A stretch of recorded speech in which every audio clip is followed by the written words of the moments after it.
estamos abriendo la tertulia. Hoy es miércoles, es 26 de marzo del año 2025. Saludos para quienes nos acompañan en la mesa. Hoy hay varias variantes. Empiezo con Elena Grauert. Hola. Muy lindo todo, muy lindo estar de nuevo, es la segunda vez que vengo. Claro. Elena tiene una historia en la tertulia, pero durante el periodo de gobierno pasado no estuve, así que ahora... No estuvo, estaba en cargos de responsabilidad, sí, justamente, ¿no? Sí, sí. Elena es abogada, es escribana. Sigo, Juan Erosa, que debutó la semana pasada o la otra. La semana pasada. La semana pasada.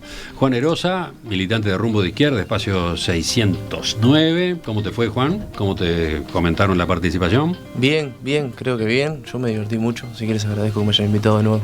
Así que bueno, una ballista, un frente amplista. Sigo ahora con un nombre conocido, Patricia González. ¿Cómo te va? Buen día, un gusto. Tú sos la dueña de casa acá, una cosa así, la que recibe a los demás. No digas eso, porque ya me haces mala fama con que tengo un lugar fijo, todo eso. Me hiciste mala fama hoy. No, mala fama no. Yo le advertí a los demás de que ese asiento, por favor, no lo miraran, que ahí va Patricia, ¿no?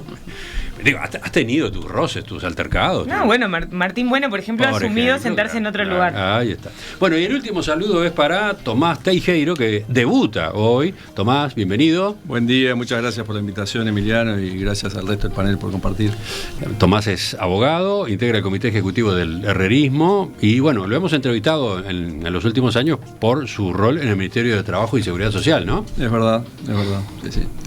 Por esas cuestiones y a veces algunas cuestiones vinculadas también con el Partido Nacional o con el herrerismo concretamente. Bueno. Fuimos compañeros con Geli en unos cuantos años. Al principio, no, porque yo era la subdirectora de trabajo y el inspector. Después yo me fui a Entel, pero... Eso fue al principio del periodo de gobierno. Podemos decir que servimos a las órdenes del almirante Mieres. Claro. Exactamente. Y no, mirá cómo... Y nos tocó la pandemia, pero el 13 de marzo nunca me voy a olvidar que decíamos, bueno, ¿quién apaga la luz del ministerio? Porque no había nadie y estábamos solos nosotros. No podíamos ir. Vamos a ver qué tal sale esta combinación. Pasamos al primer tema. El presidente de la República, Yamandu Orsi, encabezó ayer en la Torre Ejecutiva el primer Consejo de Ministros que sesiona desde el inicio de su mandato el 1 de marzo. A la salida, en rueda de prensa, Orsi comunicó las primeras prioridades del gobierno y además qué áreas serán centrales en esta gestión.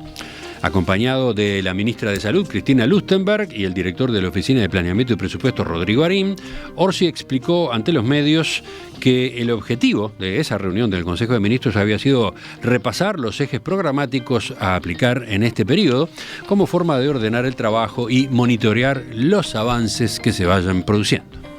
Tuvimos la necesidad de ordenar cada uno de los compromisos y esos compromisos, en base a esos ejes o grandes ejes, son los que después derivarán en la elaboración de un presupuesto que durará estos 5 años. A continuación, Orsi hizo 4 anuncios. En primer lugar, la firma de un decreto que crea la Comisión Sectorial de Protección y Seguridad Social, encabezada por la OPP e integrada por los Ministerios de Economía, Trabajo, Desarrollo Social, Salud Pública y el Banco de Previsión Social. ¿Qué ocurre? En ese ámbito tendrá lugar el anunciado diálogo social para reformar el sistema de seguridad social que el Frente Amplio propuso durante la campaña electoral. También comunicó el envío al Parlamento de un proyecto de ley que, entre otras cosas, dijo, otorgará un marco normativo para resolver la situación financiera delicada por la que atraviesa la mutualista Casmo. En tercer término, Orsi se refirió al proyecto Neptuno y afirmó que se creó un grupo de trabajo en la órbita de presidencia que estará integrado por los Ministerios de Economía, Ambiente, OCE y la Corporación Nacional para el Desarrollo, con el objetivo de negociar con el consorcio privado que tiene la concesión de esta iniciativa. El planteo, lo que se busca es alcanzar un acuerdo en 90 días. Por último, el presidente informó la prórroga por al menos un año del descuento de 9 puntos de IVA en restaurantes en caso de que se pague con tarjetas de débito y crédito. Este beneficio finalizaba ahora el 9 de abril. Bueno, ahora se lo renueva, se lo continúa por lo menos un año. Entonces, a ver, ¿cómo observaron esta conferencia de prensa de Orsi, la sesión del Consejo de Ministros, este hecho político del día de ayer? ¿Quién levanta la mano? Allá va, Tomás. Bueno, yo Primero una introducción curiosa. El 1 de marzo tuve oportunidad de charlar unos minutos con Su Majestad el Rey Felipe y en tono de broma el rey decía que Uruguay era un país distinto a la región y al mundo por nuestra estabilidad, ¿no? Y que acá no cambiaba nada. Le digo, Majestad, perdóneme, pero algo cambia. Le digo, hemos roto la tradición de tener presidentes añosos para tener presidentes jóvenes. Eso no es menor. Y yo creo, y el rey se reía con eso, y yo creo que la conferencia de prensa de ayer del presidente Orsi, lo primero que nos muestra es eso, ¿no? Es un estilo de comunicación distinto al que estamos acostumbrados en los gobiernos anteriores al gobierno de la calle Pou, una comunicación similar a la de la calle Pou, pero con una gran institucionalidad. Uno lo ve al presidente acompañado de sus ministros, lo ve al presidente con su traje, con su corbata, con colores nacionales, con su pin, con el escudo, y uno dice, este es el presidente de todos, para empezar, ¿no? Lo cual yo creo que está bueno porque genera crédito, ¿no? Y el estilo de comunicación del presidente Orsi, a mí, verdaderamente ayer me gustó mucho. Lo segundo que creo que el presidente deja bien claro, porque todos sabemos que algunos comentarios han existido durante la campaña, posteriormente a la campaña, es que manda él. Y no es menor, porque lo dice claramente, ¿no? ¿Y por qué quedó claro eso ayer? A ver. Y porque el presidente dice, este es mi programa, esto es lo que yo voy a ordenar que se va a cumplir, vine a ordenar el trabajo y esto es lo que vamos a hacer. Y yo creo que de manera objetiva y subjetiva está diciendo, yo estoy al timón, lo cual me parece también una buena señal. Para quienes pudiéramos tener alguna duda, creo que está muy bueno que el presidente se haya parado desde ese ángulo y que lo haga acompañado de dos ministros fundamentales, de una ministra fundamental y un rango de ministro como es el director PP, para poder decir eso. El contenido de los anuncios, ahí conversaremos ahora después, porque creo que ahí ya sí es más subjetivo lo que cada uno puede opinar, pero me parece que en este sentido, como país y desde el punto de vista institucional, de eso que nos reconocen los mandatarios extranjeros como Su Majestad, creo que está muy bueno, creo que el mensaje de ayer fue bueno para el país. ¿Qué tal, Patricia? ¿Te sorprendió? Capaz que esperabas que Tomás, quizás por su posición política, por su ubicación en el Partido Nacional, arrancara de otra manera. Venía pensando que esto a mí de mandar y el que manda no me gusta mucho, pero bueno, tengo una posición más feminista sobre la forma de construir poder, capaz. Pero es para otra. Me parece mirá que es para dónde otra, estaba el matiz, mirá dónde para otra tertulia. Pero no, pero me parece nada, eso, un punto en el que discrepo, pero en otro punto.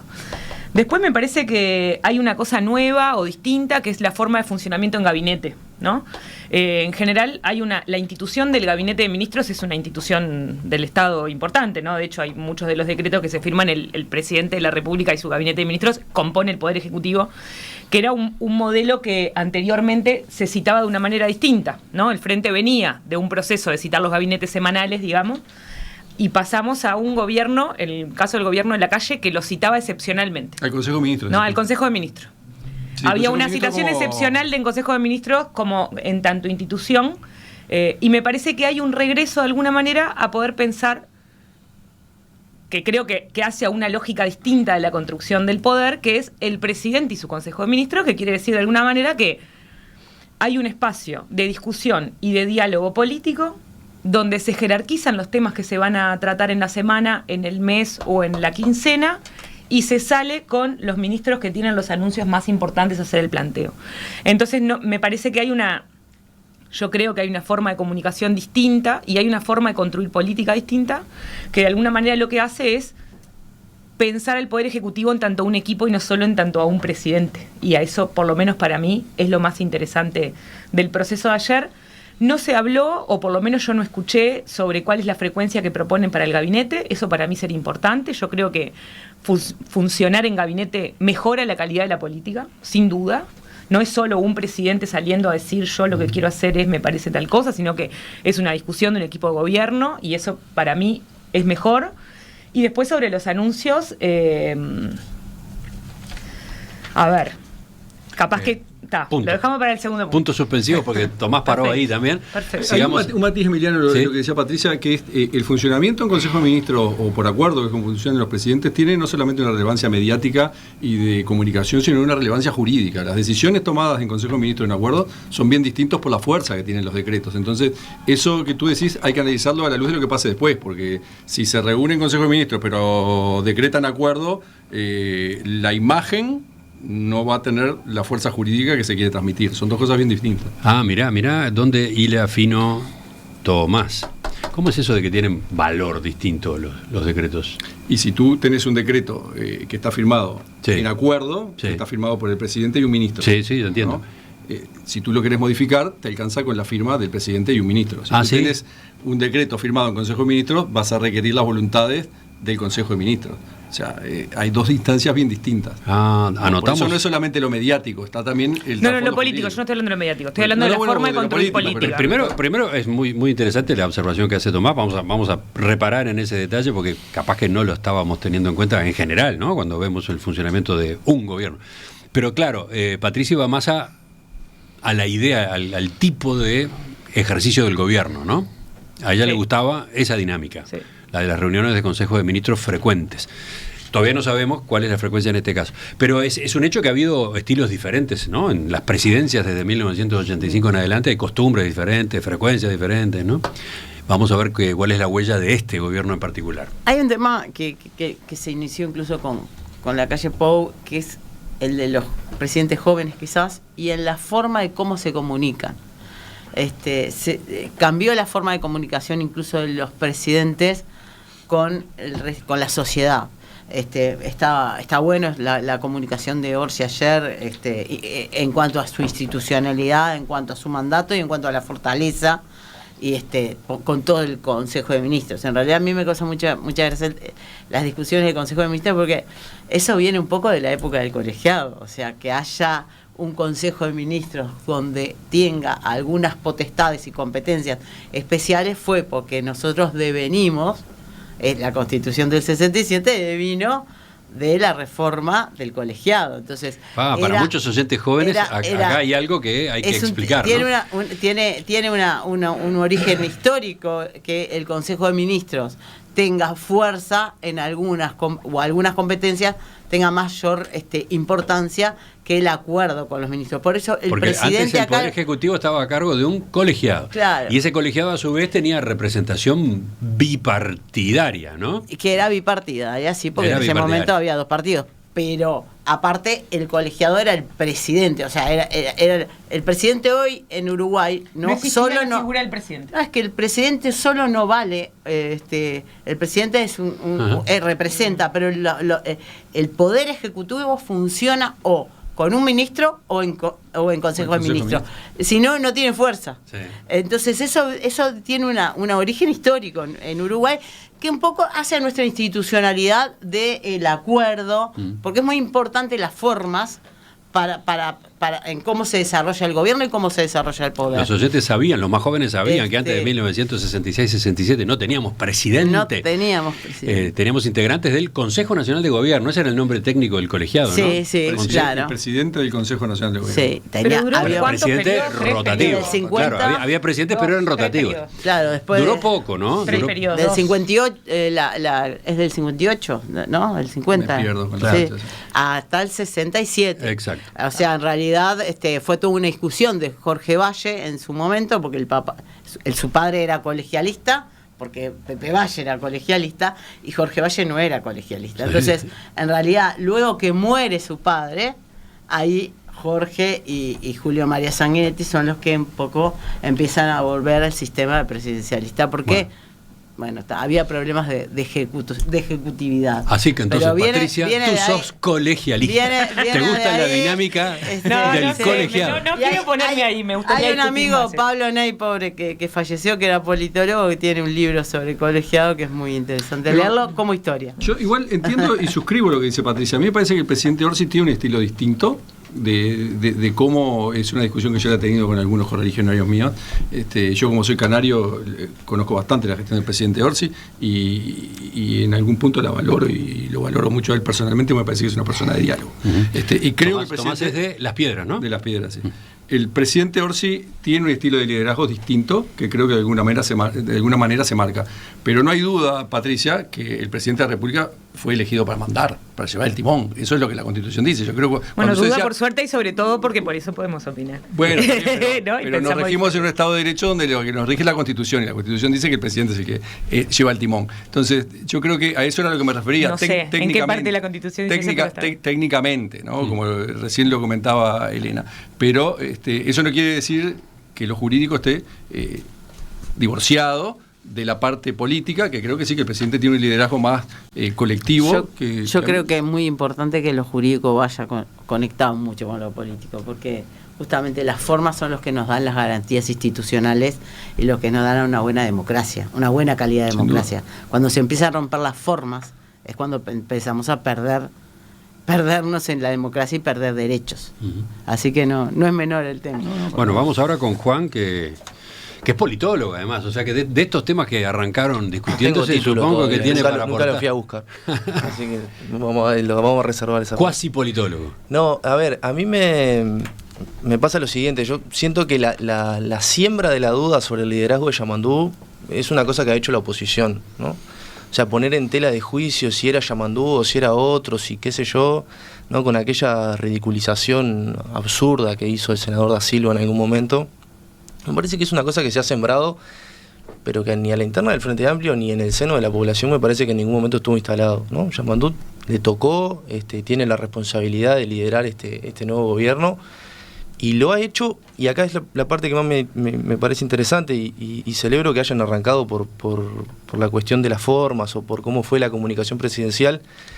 En un mundo donde los presidentes o los mandatarios o las personas más influyentes tienen una comunicación cada vez más violenta, cada vez más estridente, con agravios permanentes, ¿no? Tenemos el caso tan cercano de Javier Milei, pero también tenemos el caso de Donald Trump y otros líderes internacionales, donde la política se orilla permanentemente a la descalificación, al agravio, al insulto, a la negación del otro. Me parece que Yamandú tiene un estilo que va a contrapelo y que tiene mucho que ver con los valores del Uruguay, y que tiene mucho que ver con los valores, a mi entender, de la izquierda, que son la sobriedad, la sencillez, el bajo perfil, el no levantar el tono, el poder escuchar al otro, el poder conversar. Y a mí me parece que esto se viene viendo reflejado desde la campaña y se vio reflejado ayer en una conferencia de prensa que para mí fue sobre todo sobria, ¿no? Sobre todo seria, centrada, sencilla. Eso me parece que de alguna manera da una buena imagen de la política y me da la impresión, y ahí comparto contigo, que hace sentir al uruguayo reflejado en un estilo de comunicación política o en un estilo general de cómo se mueve Yamandú y cómo se ha movido todo el gobierno, siendo, ¿no?, muy ordenado, muy eficiente, correcto, concreto, llegando en tiempos récords a las designaciones, ¿no? Trabajo, y la comunicación es una comunicación bajo perfil, y yo eso lo valoro mucho, sobre todo por los desafíos que tiene por delante el Uruguay. Siguiendo una tradición, Juan, yo creo que de la figura, por lo menos de las imágenes más fuertes de los últimos 10 años de la política uruguaya, yo creo que es el Tabaré Vázquez ya dejando su mandato, mayor, enfermo, yendo con la calle Pou del brazo a una asunción en Buenos Aires, ¿no? Eso creo que habla del Uruguay. Y eso me parece que es lo que los uruguayos tenemos que cuidar, y es parte de lo que Yamandú transmitió ayer, institucionalidad. Entonces, ¿cómo seguimos? Aparte de este capítulo, de esta lectura inicial, sigamos. ¿Qué dejó esta conferencia de prensa? ¿Qué dejó el Consejo de Ministros, según ustedes? Tomás, ibas para ahí tú. Bueno, yo creo que dejó anuncios que son de alguna medida, en alguna forma, esperables. El que tiene que ver con la seguridad social, que obviamente yo no estoy de acuerdo, creo que el tema ya fue laudado, para algo la ciudadanía incluso se expresó, no solamente mediante sus representantes al dictar una ley de acuerdo a todo un procedimiento legítimo, cumpliendo con todas las formalidades, sino que también en el momento que la misma fue refrendada en octubre del año pasado. Por lo cual, obviamente no estoy de acuerdo, es legítimo que el gobierno, si quiere plantear lo que quiera dentro del marco del Estado de Derecho, obviamente que lo puede hacer, lo plantea en un marco de mayor amplitud. Escuché cuando decían desde el inicio de la vida hasta el final de la vida. Eso iba a agregar, ¿no? Porque lo que se va a discutir, según ha anunciado el Frente Amplio y ahora se confirma, es la reforma de la seguridad social en sentido amplio. No solo de la justicia. La seguridad social en sentido amplio.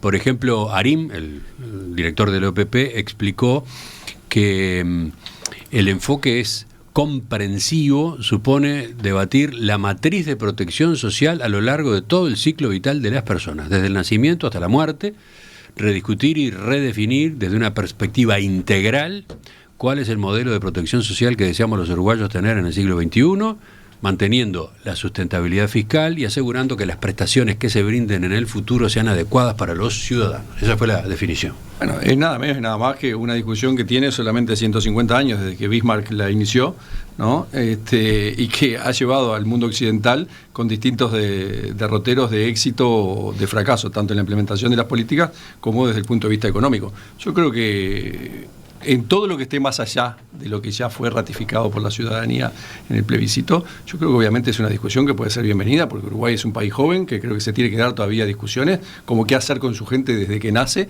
hasta que muere y en qué condiciones.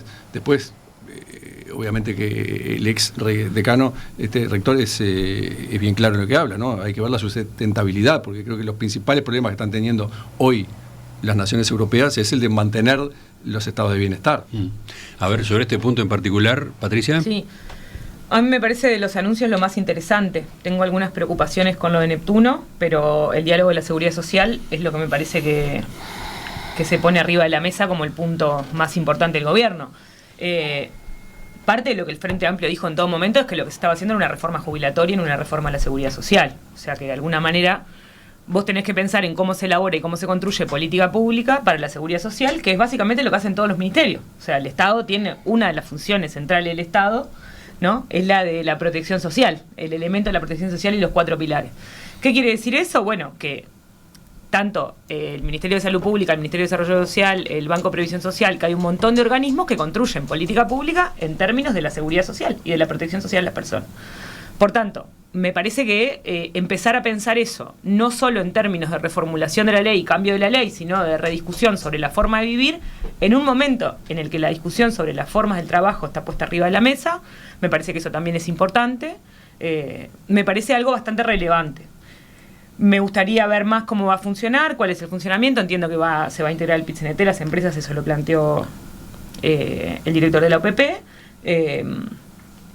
Y algunos anuncios en relación a los cuidados y la corresponsabilidad, que es un tema que para mí es por demás importante, y yo creo que es y debería ser un tema central dentro de la discusión sobre la protección social, que es el cuidado de las personas, el cuidado de niños, niñas y adolescentes, el cuidado de las personas con discapacidad, el cuidado de las personas adultas mayores, la autonomía de los adultos mayores. Tenemos un país envejecido, estamos muchos años jubilados, se extendió mucho la vejez, dicen las feministas, que ahora somos viejos durante más años, no es que vivimos más años, sino que tenemos más años de ser viejos y viejas, y hay una discusión sobre cómo vivimos las vejeces, ¿no? Y cuáles son las condiciones de autonomía para las vejeces. Quiero decir con esto que es no solamente poner a los viejos en un residencial, sino discutir cómo mejoramos las condiciones de accesibilidad para tener vidas posibles. Y creo que eso también en este ámbito de discusión puede ser un debate interesante que mejore las capacidades de autonomía, que permita las autonomías y que repiense sistemas y modelos que están obsoletos, que eran de otra época. Bueno, este es un tema, no sé si me toca a mí. Pero sí, adelante. Es un tema muy interesante. Primero recordar que también el periodo anterior se inició con una comisión para discutir el tema de la seguridad social. Más allá de que el tema era obviamente el problema de las jubilaciones, el problema de la no sustentabilidad del sistema jubilatorio por la mayor expectativa de vida y todo lo que se discutió durante todo el periodo anterior. Yo lamento que tanto el Frente Amplio como muchas de las organizaciones sociales no hayan querido participar de esa discusión, porque esa discusión se dio amplia, participaron poco, generalmente pusieron palos en la rueda y en realidad quizás podía haber salido un proyecto mejor. Y eso lo hicieron políticamente, o sea, ellos no participaron o pusieron palos en la rueda porque había que hacer oposición. Y eso hay que decirlo claramente, porque esto no es nuevo. No es que la izquierda ahora venga y vamos a hacer la gran comisión de diálogo social, porque no se le puso ninguna cortapisa a nada en el tema de la seguridad social. Se podría haber discutido todo y en esta tónica. Simplemente se pierden tiempos. Que obviamente en algunas cosas hay diferencias, sí, pero en muchas cosas no hay diferencias entre lo que piensa la izquierda y la derecha, o lo que nos ponemos en la derecha. Simplemente lo que hay es un juego político. Y yo lo quiero decir bien claro porque esto fue un juego político, lo que hicieron con la seguridad social. Y creo que el tema de la seguridad social en términos de jubilaciones es muy difícil de cambiar, porque si uno ve la historia del mundo, uno sabe que esta reforma fue una reforma bastante leve a lo que uno ve en el resto de los países. Me parece fantástico que se aborde el tema de la seguridad social con mucha amplitud, tanto desde la niñez, porque la marginalidad infantil es uno de los problemas que más acosa a este país, y está muy bien tratarlo en clave de país y en clave de seguridad social, y a ver cómo podemos ayudar no solamente a la marginalidad infantil, sino también a las familias que conforman esa marginalidad, porque generalmente son madres solteras, jefas de hogar, que están solas, que no pueden, y todo el tema de la educación, y por supuesto la vejez, que es un tema bastante difícil de abordar, muy caro, porque cada vez, por suerte, vivimos más, y bueno, y cómo se va, y hay más soledades, como hablamos con un amigo mío muchas veces. Ahora pasa que a veces los padres viven tanto que los hijos mueren antes, pero no es que los hijos mueran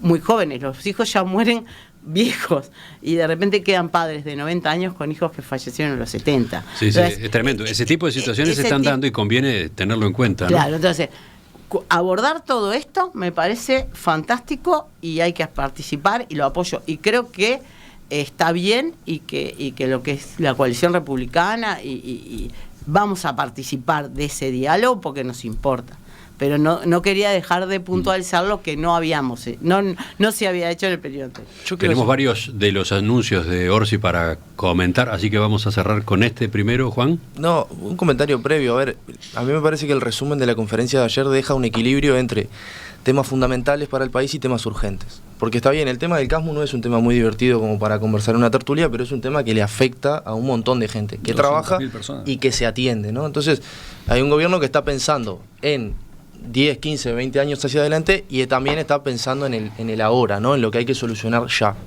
Eso a mí me parece que... ¿Hay alguna otra bomba que atacar relevante, que es urgente, no? Sí. La de la caja de jubilaciones y pensiones de profesionales universitarios. Bueno, en ese marco a mí me parece que la discusión de la seguridad social tiene que meterse, ¿no? Yo no estoy de acuerdo con que ni la izquierda ni el campo popular uruguayo hayan tenido una actitud mezquina con el gobierno anterior. A mí me parece que el gobierno anterior había prometido que iba a hacer una reforma de la seguridad social, termina siendo una reforma de las jubilaciones, que además, y en mi opinión, es de alguna manera una lavadita de cara. Porque las reformas de las jubilaciones, ya sabemos, y vos lo planteabas, lo estamos viendo en Europa, se reforman cada 20 o 30 años. La reforma de la calle Pou se termina de aplicar en 20 años. O sea, cuando la reforma de la calle Pou se termine de aplicar, vamos a tener que estar haciendo otra. Entonces no se solucionó nada. Lo que se hizo es verdad, se cumplió simbólicamente con un compromiso de campaña. No creo que haya sido Me así, parece que en el fondo lo que acá hay que hacer es tratar de discutir en serio el tema de la seguridad social, y el problema fundamental que tiene la seguridad social en Uruguay, el primer problema fundamental me parece, es la no universalidad. O sea, nosotros tenemos un montón de gente que está por fuera del sistema de seguridad social. ¿En la medida de qué? De que el financiamiento de la seguridad social es a través del empleo formal. Eso es una cosa que nosotros heredamos de los sistemas de seguridad social europeos. En Europa, ¿qué problema no tienen? Los mercados informales de empleo. En América Latina, el país que tiene menor tasa de empleo en negro, digamos, es el Uruguay, que tiene 1 de cada 4 trabajadores prácticamente en negro. Entonces, tenemos un problema de base que es... Que bajó 4 puntos en el gobierno. Ni hablar. Está bien. A ver, de a uno sí se entienden las aclaraciones que creo que son importantes. Aclaración de Tomás. Por 2 alusiones. A ver.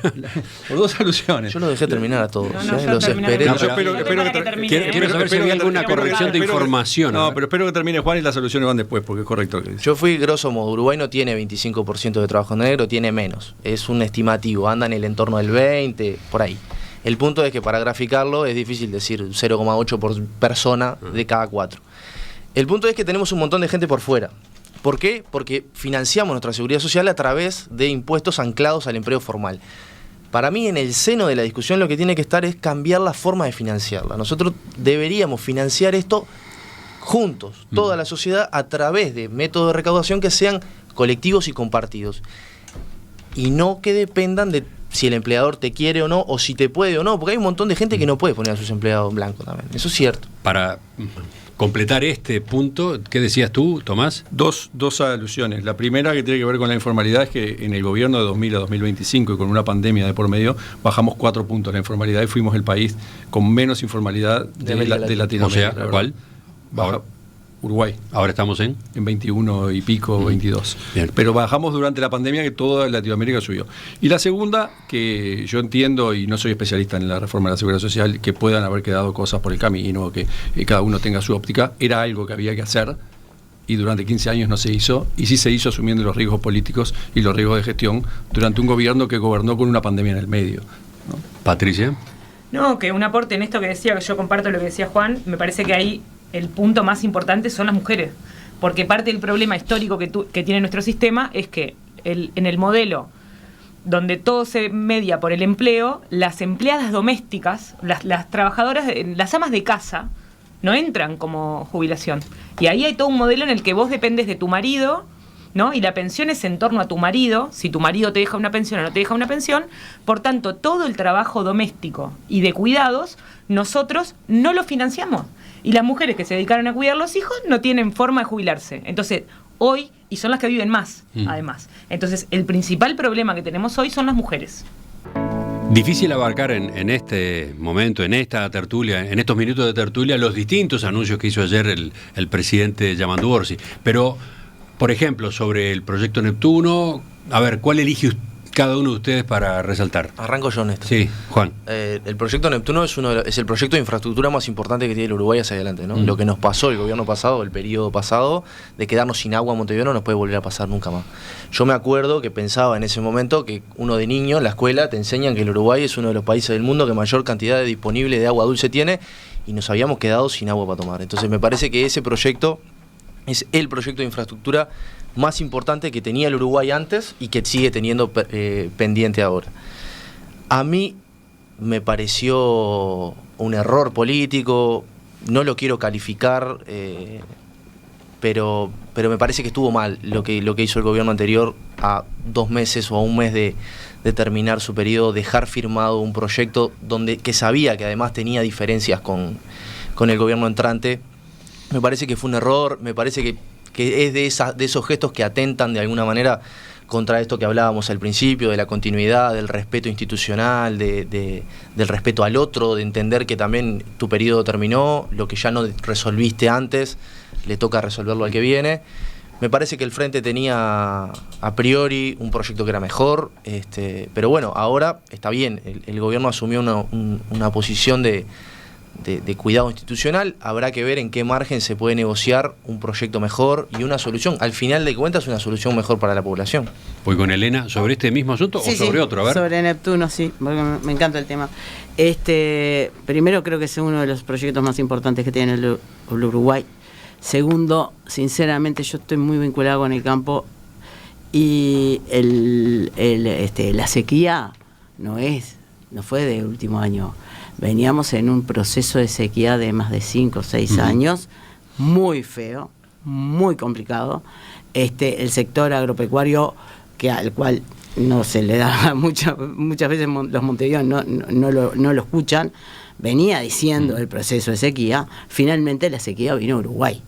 Creo que fue una solución fantástica gracias a los funcionarios y a la gente de OCE, que dio una solución fantástica para que Uruguay no nos quedáramos sin agua, más allá del agua salada y todo eso. Fue realmente una muy buena solución.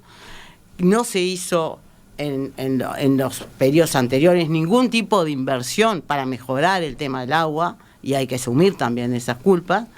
Y creo que el proyecto de Neptuno podrá tener discusiones o no, pero creo que es un muy buen proyecto, porque es un proyecto viejísimo, que viene hace muchos tiempos, hace más de 25 años tenía el proyecto de sacar agua de una fuente que no fuera Santa Lucía, porque ya se sabía que se iba que se podía agotar, que la represa de Casupá, que al final es Casupá frente, Casupá izquierda, Río de la Plata derecha, esas cosas que pasan en Uruguay, unas discusiones absolutamente infantiles, que espero que las terminemos.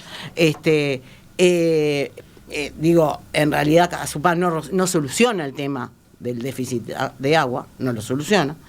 Puede ser otro proyecto, puede haber variantes, porque todas estas cosas son discutibles. Todos van a tener pros y contras. Todas van a afectar el medio ambiente, todas, porque sean más arriba o más abajo, todas. Entonces, yo entiendo, pero también entiendo que hay un gobierno que tiene un periodo, y el periodo termina cuando termina, no termina antes. Entonces, la institucionalidad habla de que los gobiernos tienen que terminar los periodos y que tienen que hacer cumplir sus proyectos. El gobierno que viene, como pasa ahora, bueno, podrá discutirlo o no, pero es otro gobierno. Les aclaro, se nos termina el tiempo. La idea no era ir a fondo en cada uno de estos temas, sino sobre todo detenernos en lo que se anunció. Lo que se anunció, en este caso, a propósito del proyecto de Neptuno, Patricia. El problema del déficit del agua es el cambio climático. No se resuelve así tan fácil. Me parece podremos discutir un poco más. Yo creo que este es el punto más difícil que va a tener el gobierno. El Frente Amplio está en contra del proyecto de Neptuno. La Universidad de la República está en contra del proyecto de Neptuno.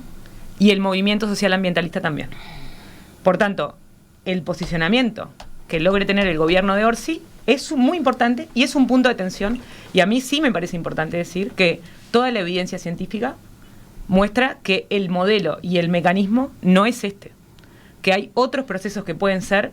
es una opinión. Menos... Es una opinión. No, bueno, hay otra evidencia científica. Me parece que...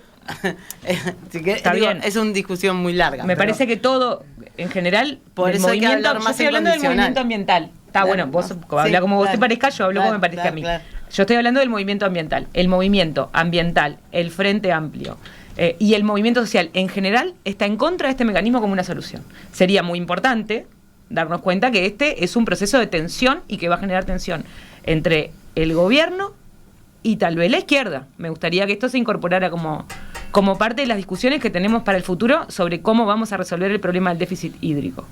Lo último, Tomás, sobre esto. A cuenta de futuras tertulias con Patricia, solamente comentar que el cuento del cambio climático no me lo creo, pero ya lo discutiremos otro día. ¿Negacionismo del cambio climático? Sí. Pensé que eso en Uruguay no existía. Bueno, la verdad, que bueno.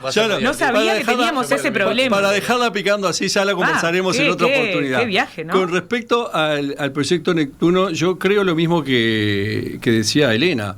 Los periodos institucionales son los que son. A mí, al terminar, cuando estábamos en febrero, me preguntaban, ¿y usted va a reglamentar tal ley con un gobierno electo? Le digo, sí, el gobierno electo es el mío, hasta el 1 de marzo que asume el otro. Entonces, si me da el tiempo, la reglamento. Y yo creo que eso es legítimo, y también es legítimo que el gobierno actual renegocie los puntos del contrato que pueda renegociar. A nosotros nos pasó, nos llegó el contrato de la pastera, y era un contrato que estaba firmado, y con el cual tuvimos que lidiar y lo tuvimos que manejar, y lo manejamos sin ningún tipo de trauma. Son las cosas que pasan en los países serios institucionales. Sí, está bien, hay que recordar eso, ¿no? En el periodo de la calle Pou, el contrato con UPM para la segunda planta de celulosa tuvo cambios. Seguramente se puede discutir si fueron cambios fundamentales, si fueron cambios profundos o no, pero hubo ajustes, se le realizaron modificaciones. Cada uno tiene su óptica. Acá da la impresión de que este sería un cambio más drástico, ¿no? Que aquel. Parece, más pero o menos. Se verá. Claro, vamos a ver cuál es el margen, más o menos. El margen legal y el margen de la realidad climático y el impacto ambiental que tiene Ahí tenemos un buen signo de interrogación.